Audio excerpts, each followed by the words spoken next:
And it Hit the goes. live button. Phone rings. We are live. Whose phone is that? I don't need to get it. It'll go to voicemail. All right, cool. We'll just wait to start until it's.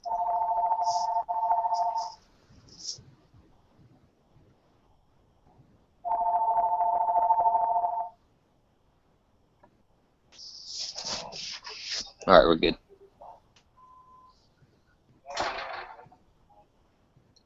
All right, we ready? Yeah. All right. 3, 2, 1, ready. Baseball fans, welcome to another edition of Diamond Kings, the MLB, the Sports Kings MLB version of the of our YouTube network. I'm the host today. My name is Frank Santos. I don't know much about baseball, but neither does Chris Berman. So I'm going to do my best. Maybe I can come up with a nice catchphrase. And all I know is that Masa, you're my hero. You need to get healthy soon. I got my co-host with me today with the panel. I got David Whitlock of Reading Between the Seams. David, how are you? Hey, doing great, Frank. I appreciate you filling in and hosting today. We're a little short on our bench, and you stepped up at the last minute and volunteered to host. So I'm going to step in as panelist. Now you get to hear my real opinions over the next 30 minutes or so. Absolutely. I'm like a nice reliever. You can call me up from AAA anytime. We also got Kelvin. Kelvin, how are you? Hanging in there. Enjoying the weather. Just got my college orientation stuff done, so I'm officially done with that. Nice. Always important to get your education. Kids, stay in school. All right, so we're going to talk a little baseball. We got a lot going on in baseball. We got the trade deadline coming up here shortly, and we got the All-Star game coming up as well. Those teams just got announced. But we are going to start with the injuries, people. It seems like if you're a baseball player, you're pretty much going down. Masahiro Tanaka just went down for the Yanks. That's still up in the air how serious that is. And when Encarnacion is down, as well as Adam Lind. We got Brandon Phillips is even down. Fellas, I mean, what do you think of all these injuries, and which one do you think is really the most significant to their team? Yeah, I'll go ahead and start.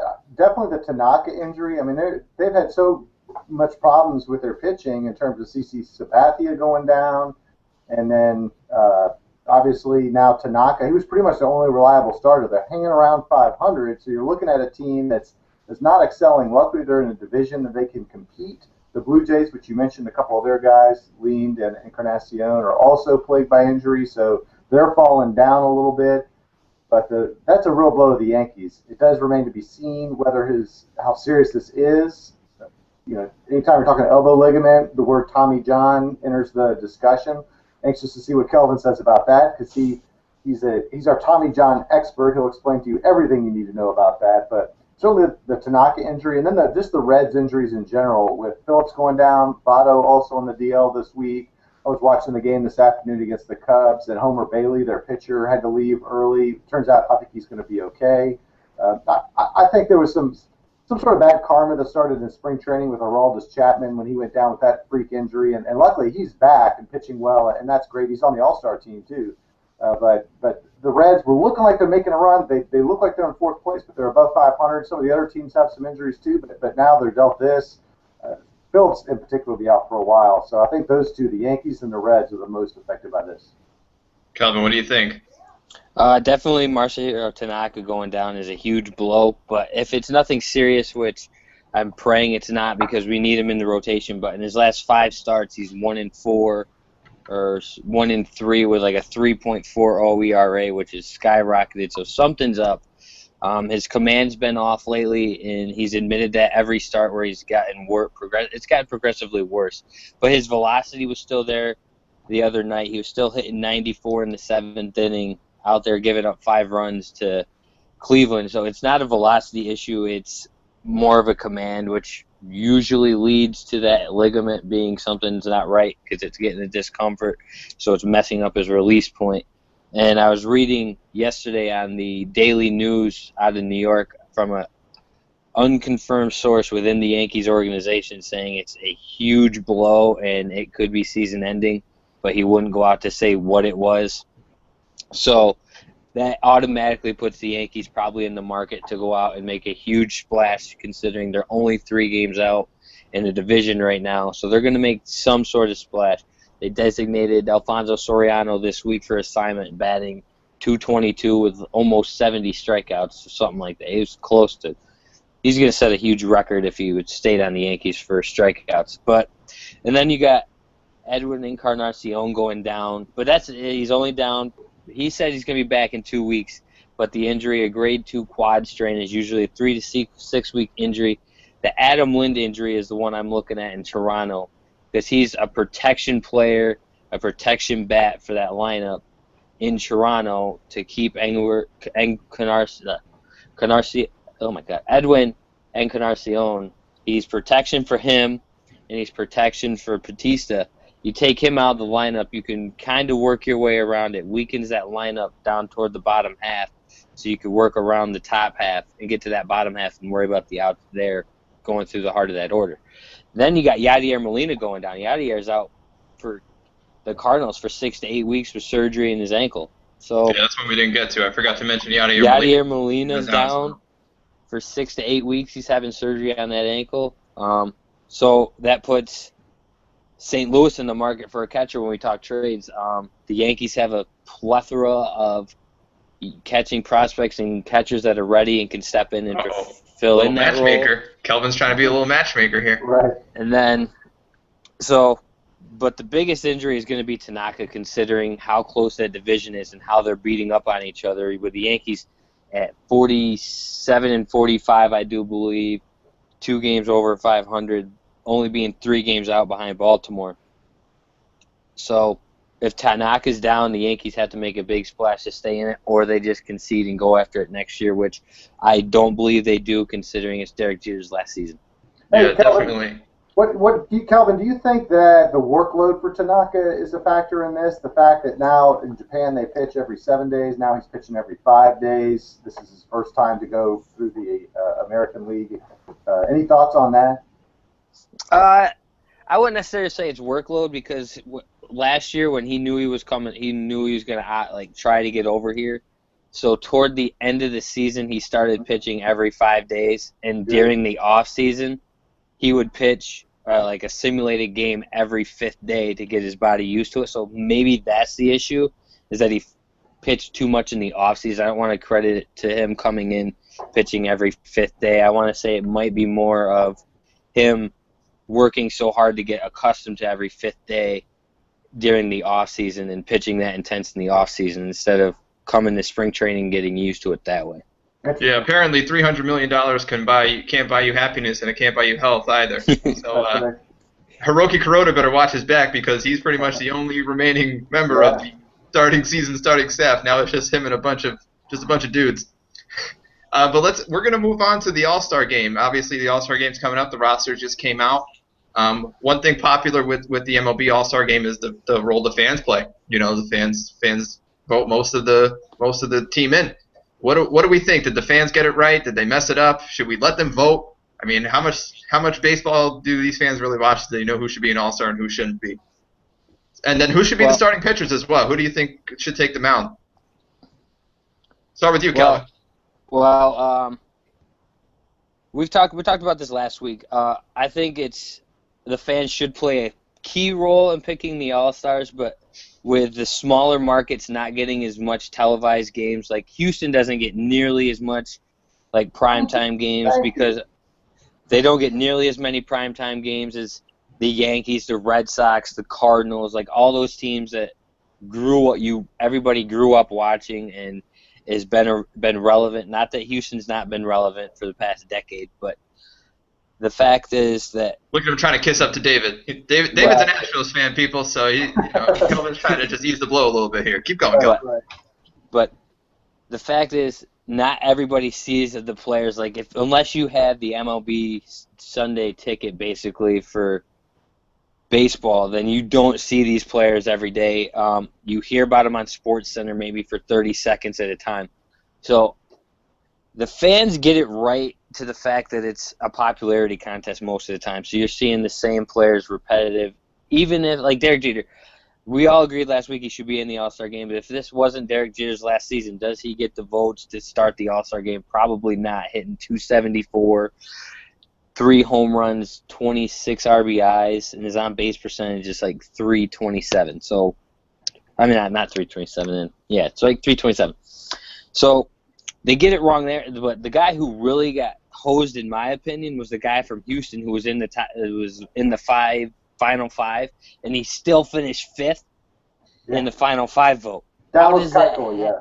I was like, I voted for him 10 times. I was like, that's the guy I want, and he still finished fifth. I was like, man.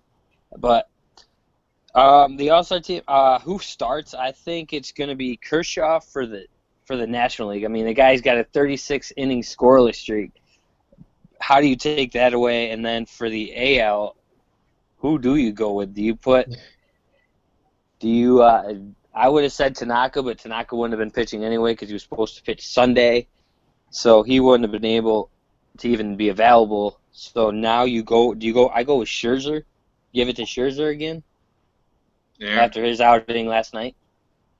David, what do we think?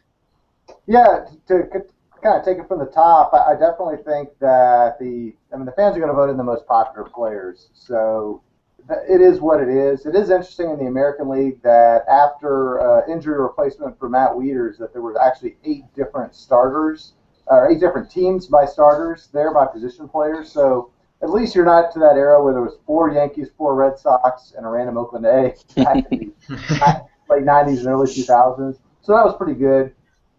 I certainly think people like Jose Altuve, players like Jose Altuve, who has a higher batting average than Jeter's on base percentage, is going to have to come off the bench. But at the end of the day, just making the All-Star team, I think, is the most important thing in this whole realm.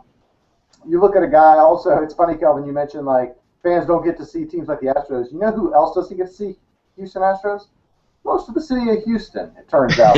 We're in one of those cable standoffs where you're talking about Comcast is trying to distribute it. Nobody else wants to buy it. So unless you have Comcast, you don't see it. I know the Dodgers are another team. They're in that same boat with the Sportsnet LA, I think it's called, that only about a third of the city is seeing their games.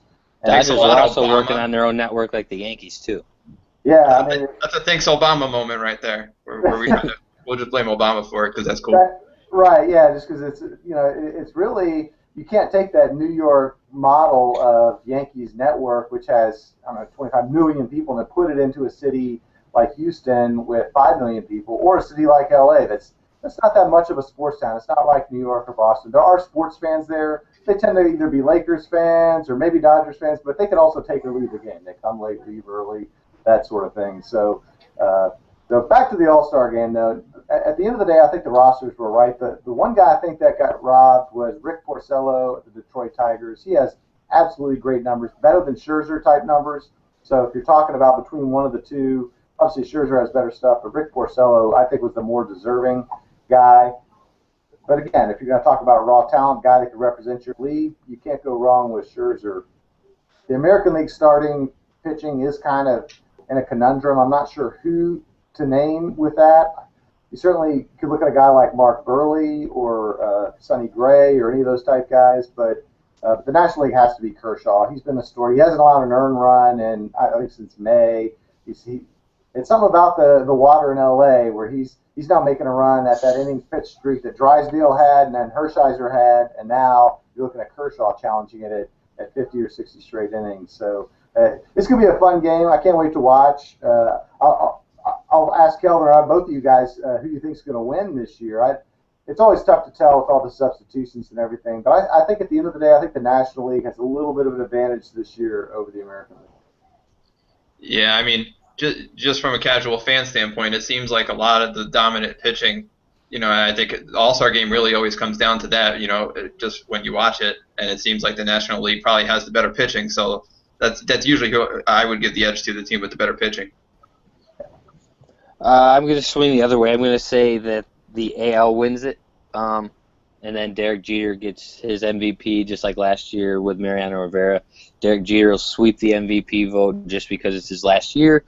And then that's the only reason Rivera got it. He came in there for a third of an inning and was taken out to get the applause and got the MVP vote. So basically, Kelvin's saying Derek Jeter's going to get the MVP first inning walk And that's going to be the MVP trophy right there. And then I also just voted for on MLB.com that Kershaw's going to start the game, and he's going to give up a run in 2 innings. And then here's my prediction. He goes on and breaks Earl Hershiser's record coming out of the All-Star break.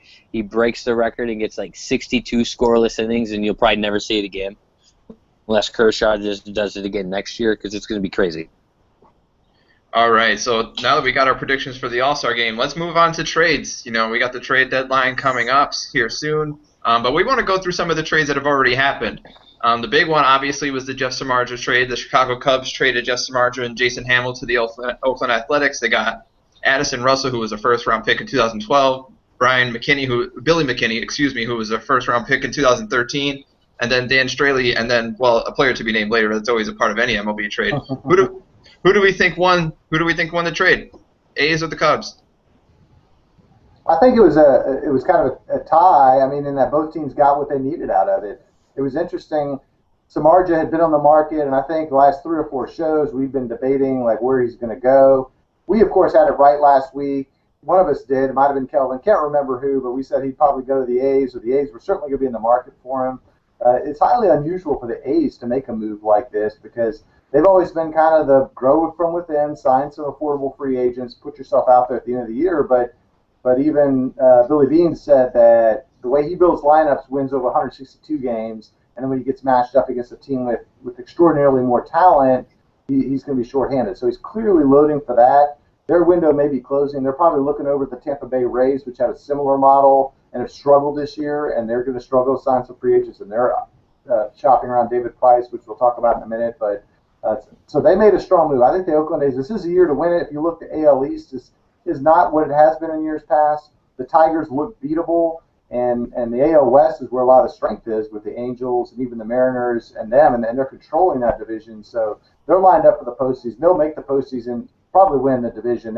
I could see the Angels surging ahead of them, but either way, they're going to be a force to be reckoned with. Getting 2 pitchers, they did have to give up some prospects, but they can always replace those. Meanwhile, you look at the Cubs, and the Cubs are obviously struggling this year. They've been struggling for a few years, and they got the new GM in there from the Red Sox that's now kind of breaking down the old model of they used to kind of try to buy free agents like Alfonso Soriano that ended up being way overpriced and handicapping them. So now they're in a model that they're building from within. They have Anthony Rizzo, first baseman, just voted into the All-Star game today. Still have Starlin Castro, and now they've got two more prospects to put out there. We had an article on the Reading Between the Seams blog today about some of the other prospects they've called up. So the Cubs really position themselves well for the future by getting 2 number 1 picks of the last few years, guys that aren't going to be ready this year, but they don't need them this year. They need them in a few years.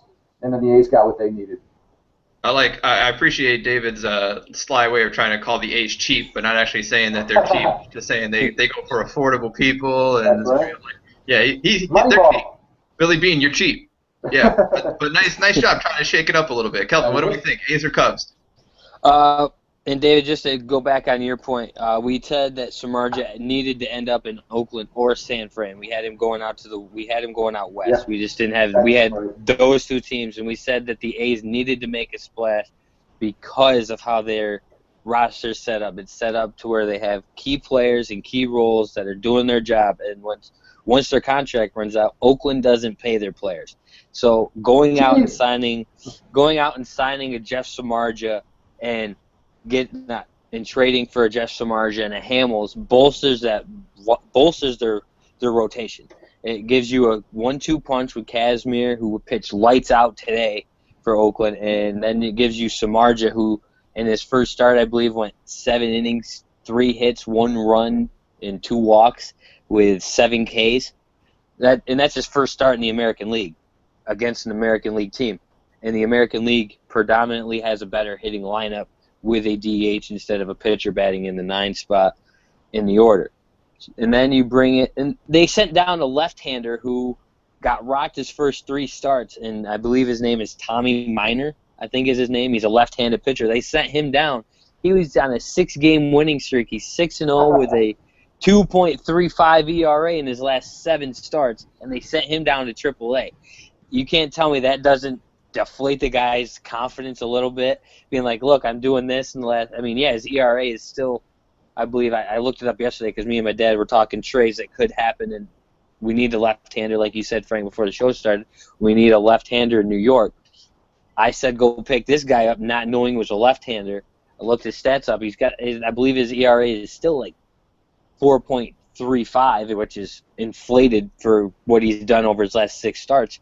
But he's 6-0. He's 6-3 for the year with a 4.35, and he's got 67 strikeouts in 78 1/3 innings this year. I mean, you get that's just a deflation, but he's a bat. And then they sent down another pitcher too, who he's going to compete with to be a roster call up if somebody gets hurt in that starting rotation. So that's a guy to watch. I'd look out for that guy to be trade bait, possibly just because of what they did to him, but they might hold on to him depending on what happens with the Samardzija. He has yet to sign an extension, I do believe, in Oakland, but I think so.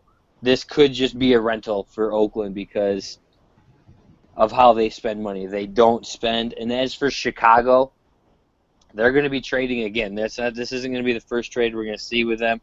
If you look at their AAA club farm system, they have way too many infielders that are all MLB ready right now. So you're going to see infielders from Chicago getting dealt for players that Chicago can incorporate with veteran leadership for them for next year. Because Theo Epstein said when he took over the GM role 2.5 years ago now that it was going to be a 3-year deal before all his young players that he wanted to come up were coming up to play.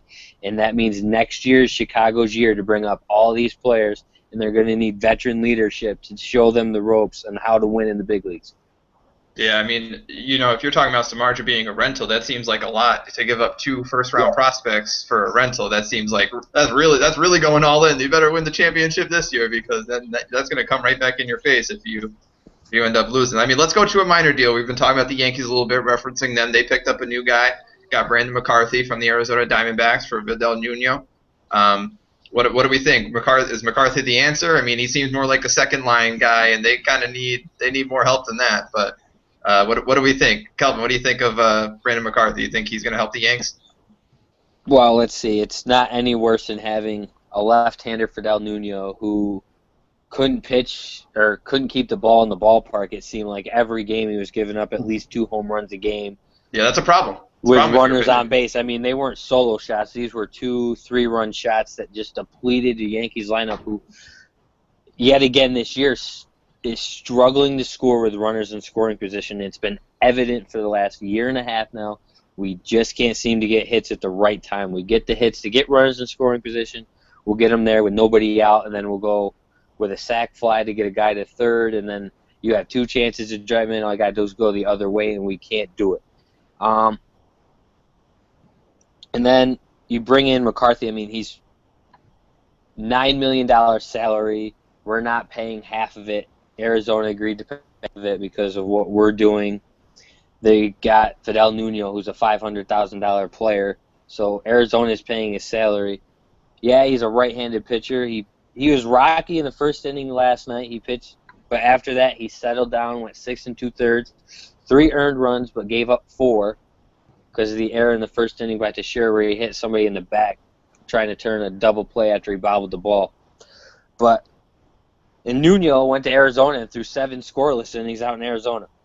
It's Nuno. The Ian Kennedy effect. It's like Ian Kennedy all over again. That's another player that could be traded back to New York because Arizona is looking to trade him too. But that trade, it's a win-win for both. Nuno's given up too many home runs, which means he's a fly ball pitcher pitching in New York. You can't have that with the short porch in the right field. And then McCarthy is a ground ball pitcher. He showed it last night. If he hits his spots, like last night was a rough outing. He said after the game, it's a rough outing for him, but he kept it in locations where they couldn't get solid wood on the bat. So they were mainly ground balls. They weren't hit solidly on the line. So that's what you're giving up. You're giving up a fly ball pitcher in Yankee Stadium for the rest of the year for a ground ball pitcher. That's what his bread and butter is. So the Yankees win it based on that alone. David? Yeah, I think it was probably another win-win, but I think the Yankees, it's a shrewd move by the Yankees. They certainly could use the arm, given all the injuries and everything. They obviously needed somebody. He's a veteran. He could probably handle the Big Apple better than maybe a Samardzija could. Samardzija had gone to New York, would he have been able to adapt with that crowd, the type of adulation they might have given him? And the Yankees don't want to be giving up the prospects at this point anyway. So they give up a Nuno that's kind of an guy. The salary is negligible to the Yankees. Then you look at the Diamondbacks side. The Diamondbacks, they clearly need to start moving guys that aren't part of their long-term future. The short-term future is bleak, so they need to think about how do we move guys that 3, 4, 5 years from now really aren't going to be a part of this. McCarthy fits that category. There's going to be several more moves from them, just veteran guys, kind of the second or third outfielder, the corner infielder guys that they can move, get a little value for, restock a little bit. They're not that far off with Goldschmidt at first base. That's quite the find, and they've got some good young pitching there too. So I think the Diamondbacks got what they needed. I don't know if Nuno is a part of their future or not, but it definitely fit both teams, and it'll be interesting to see what the Yankees' next move is. Yeah, I mean, the one thing about Brandon McCarthy, I don't know how well you guys pay attention to like a little bit of his personality, but it seems like his personality is fit for New York. He's a fun guy. He made a Seinfeld reference as soon as he got to New York about his number. That was pretty funny. Just overall, he just seems like he has the kind of personality that maybe the Yankees don't like because they sometimes like those more clean-cut guys, but the New York sports scene might really tie into Brandon McCarthy. I can see him becoming sort of a popular guy in New York. We're going to move on. We're still going to stick to trades. As we know, the trade deadline is coming up, as we mentioned. A lot of guys are rumored to either be on the move. Seems to be a lot of teams buying because all the divisions are so close. Really, I think the largest lead is 4.5 games in a division. And I mean, that's not a lot. You can make that up. So, I mean, there's really no team out there. So it seems like a lot of teams are going to be buyers. Let's see. We got Cliff Lee. We got Cole Hamels, David Price, among others. Who do we think is going to get moved? And is there a team in particular that really, really needs to make a move? David, what do we think? Yeah, I think the key piece to watch is David Price, and we've talked about it. We've had 3 or 4 blogs about it. We've talked about it in this forum, but David Price is clearly the crown jewel. Whoever can land him needs to be really serious about this postseason. This isn't just this is kind of like the Randy Johnson move that the Astros made that one year. It was like, all right, we're all in. Let's get this guy, and we're sacrificing the future. It was interesting, some of the talk I alluded to a while ago that the Samardzija trade kind of set the market for Price. So now any team if the Rays trade Price, you better expect at least 2 top first-round picks because I think Price has proven himself a little bit more with the look in the Cy Young closet than Samardzija. So you're talking about you're going to have to give up a couple former first-round picks, some other minor leaguers, perhaps even a major leaguer to fill his spot. Is anybody going to do that? I don't know. A team's going to have to get serious. There's going to have to be some real pressure situation conversations about how to handle Price. I do think it's mostly pitchers that are key. I think the Phillies are a team that's selling for sure. You're looking at a team that's really going nowhere. They're stale. The Utleys are getting older. The Howards aren't going to get any better. So looking at moving a Hamels or a Lee or a Jonathan Papelbon makes sense for them. Get some prospects back. I do have to say that the Astros kind of fleeced them in the original Hunter Pence deal. We've got Cosart, John Singleton, Josh Zaid, and Domingo Santana all played for the Astros this year. 4 guys for Hunter Pence, who was a renter player for them. So if you're looking as to why the Phillies don't have a lot of talent in their minor league system, that might be why. But the Phillies need to look to rebuild. They've got plenty of budget. They've got a rabid fan base. It won't take long. They've got some young talent in there, Dominic Brown, some other guys. They just need to kind of, even Jimmy Rollins is still producing very, very well. So if you look, they've got guys, Chase Utley's an all-star this year. So they've got guys to kind of build around, but they're going to have to move some of those veteran arms, bring in some new arms, and they could bring in some major league ready talent in a year or two. So that's what I'm looking at. I'm looking at a lot of arms moving around the league. What happens to Price, and then a team like the Phillies selling. And then one other thing, don't be surprised if the Houston Astros sell again. People are thinking, okay, now they're no longer selling, but what they're looking at in about 3 years, there's probably about half the roster right now that's not part of their future. Some corner outfielders, some spare infielders, that there's that guy in Double-A that they know. So you could see even like a guy like Jason Castro move. You could see Dallas Keuchel. As great as he's been this year, he's probably not a long-term pitching guy. So they've got some pieces too. They may not be done dealing, even though they've been selling so much. But you won't see them selling any of their top prospects, that's for sure. Yeah, definitely. And you bring up a great point about the Hunter Pence deal. We could be looking at the Jeff Samardzija deal the same way in a couple of years, especially if Samardzija ends up going elsewhere in the offseason. Kelvin, what do you think? Who do you think gets moved? We got a lot of big players on the market here.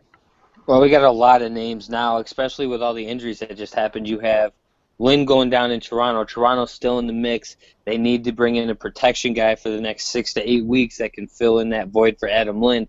You have Yadier Molina going down at the catching spot, which is he's the best catcher. I put him ahead of Buster Posey in the National League at catching. Absolutely. It's close, but I put Yadier Molina ahead of that just because of the way he plays the game, the way he doesn't use. Is it Mike Matheny? They're the manager out there in Seattle, St. Louis. Is that who took over? Mike Matheny. Yeah. He doesn't use him as he called the game himself. He knew what he wanted thrown by the pitcher. He knew batter for batter where they could hit, what they could hit, and location-wise where to put it with that pitching staff. And you take him out of there, you have to bring in a catcher that's proven. The Yankees have a plethora, like I said. So Jason Castro. Do the Yankees pull the trigger and start offering them Cervelli, an MLB-ready catcher who is proven that he can play? He's solid at the position. He's no Yadier Molina, Buster Posey, and stuff like that. But he's a guy who hits. He hits for average. He's an average hit. He's a better than average hitting catcher. I'd say he's a decent fielding catcher. He's a good blocker behind the plate. Arm strength is definitely weaker than Yadier, so that's somebody that they could use to fill in. They probably go out and pick up A.J. Pierzynski, who just got released by the Boston Red Sox, so they don't got to give up much to bring him in.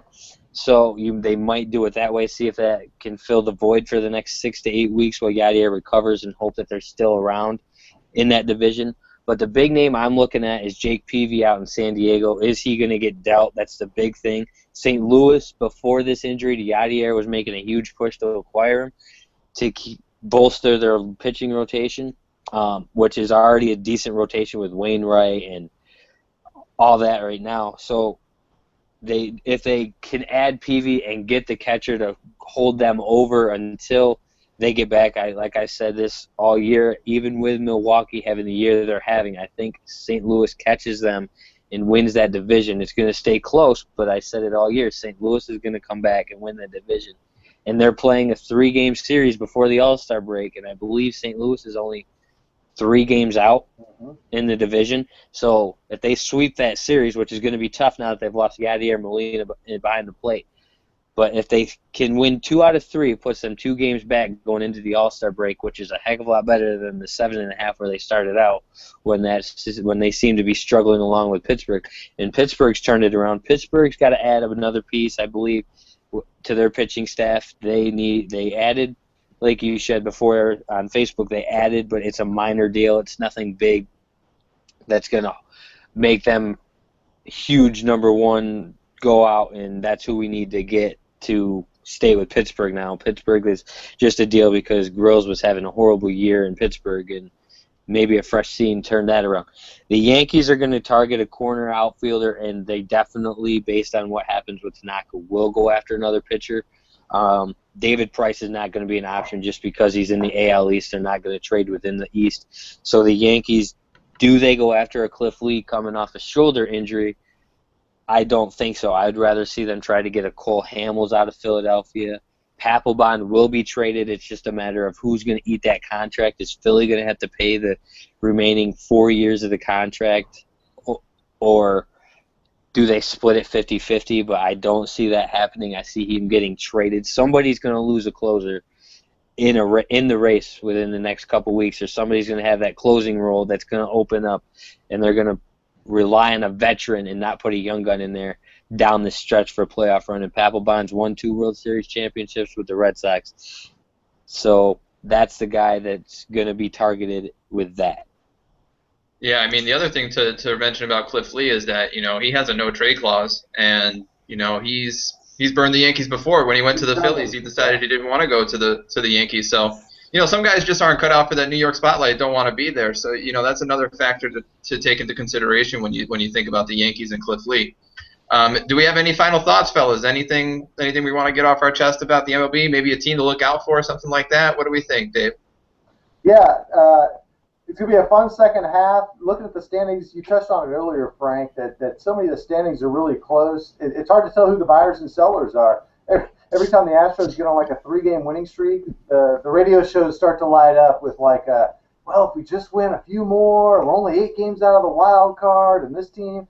And then the host always says things like, you realize there's 9 more teams to climb over. Let's just talk about getting to 500 before we start talking about the playoffs. But that's the way it is. You could be 4, 5, 6 games under 500. Look at the Miami Marlins. They're not out of the NL East by any stretch, but they are below 500. So the Marlins a seller or a buyer? You hear guys like Santana. Is Santana going to move or not? And the Marlins, they said they're not going to trade him, but they could be in it next week. Just with one hot streak, 1 week could change the whole standings. And that's what makes this so fun. You look at the Brewers you talked about earlier, Kelvin. The Brewers have lost 5 straight. Some of the Cardinals are a game and a half out, even without Molina. So, and you saw what happened with the Giants and the Dodgers. With the Giants, were about 9 games ahead. Now the Dodgers are ahead of them. They can flip within a month.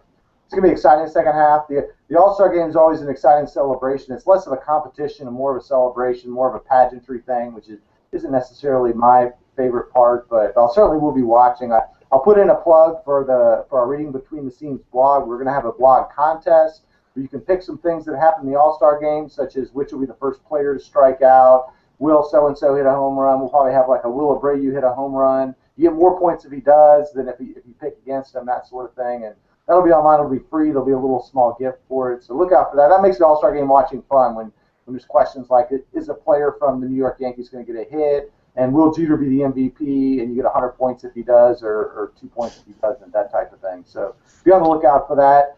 Otherwise, Frank, thanks for hosting. And Kelvin, what are your last thoughts? I found this interesting. I was reading up on the AL East. At this point, a few years ago, the Tampa Bay Rays were 10.5 games out, which they were, when I read this article, they were 10.5 games out on June 30th, I believe it was, and then they went on a streak and they came back and won the division, and they're seemingly getting hot right now. I mean, they've lost a couple here and there, but they're on a streak where they've won a bunch of games, and the way that the AL East is, only with them being 9.5 games out right now, that division is still wide open, so they could all be buyers in that division at the trade deadline, which makes it even more interesting. That second wild card opens up everything. It keeps so many more teams into it, which means that the trades usually the trade numbers dwindle down like they have. I believe last year the trade number for total trades was down like 10 or 15 trades from the year before. It's because it leaves so many teams into it. Your teams that are going to trade, probably Texas Rangers probably trade a few pieces that they don't see fitting their roster. Like Alex Rios is a name I see that could potentially end up in the Yankees. Corner outfielder, has some pop, short porch, left-handed hitter, is a guy I could see getting the Yankees going after. You have Houston's going to trade a couple of pieces that they don't see fit, like you've mentioned. I still think that Kansas City is going to be a seller at the deadline because they're 4 games over. They're 47 and 43 right now, I believe, in the division. Yep. Only 3.5 back of Detroit, but Detroit seemed to have turned it around. But the team I'm really excited to watch, and it's hard for me to say this, but I'm really excited to see what Seattle does. Because I blasted Robinson Cano when he signed that huge deal to go to Seattle. I blasted him on Facebook. I blasted him on Twitter. I blasted him probably on every social media site I could think of. And he's not having a great power number season like he did in New York with the short porch. I believe he's got 4 home runs, but he's still hitting 330 in that ballpark with a lot of doubles, which just means his power numbers would be there if he was in New York because of the short field. But I'm really excited to see what they do, being 9 games over 500 for the first time since the last time they made the postseason, I believe, is what I read. I'm really excited to see what they do. I mean, I don't see them winning the division, and I don't see them getting a wild card spot this year, but I really want to see what they do at the deadline to prove to that fan base they're still in it and they still want to compete, and we're going to be there for years to come, not just this year. Well, I just want to thank you guys for letting me come on as host. And, I mean, my final thought is, A-Rod, I hope you're banned for life. Don't you ever come back. Amen, brother. And stay away. I mean, I think this show was a grand slam. We executed the 5-4-3 double play just beautifully, and that's all the baseball references I know. So I'm out of here. You have no idea what you're talking about. Absolutely not. 7-4-3, 9-2-1. You know that's how we do things around here. I didn't know we started doing triple plays in here. Yeah, absolutely. This has been another edition of Diamond Kings. Thank you guys for watching, and we'll see you next time.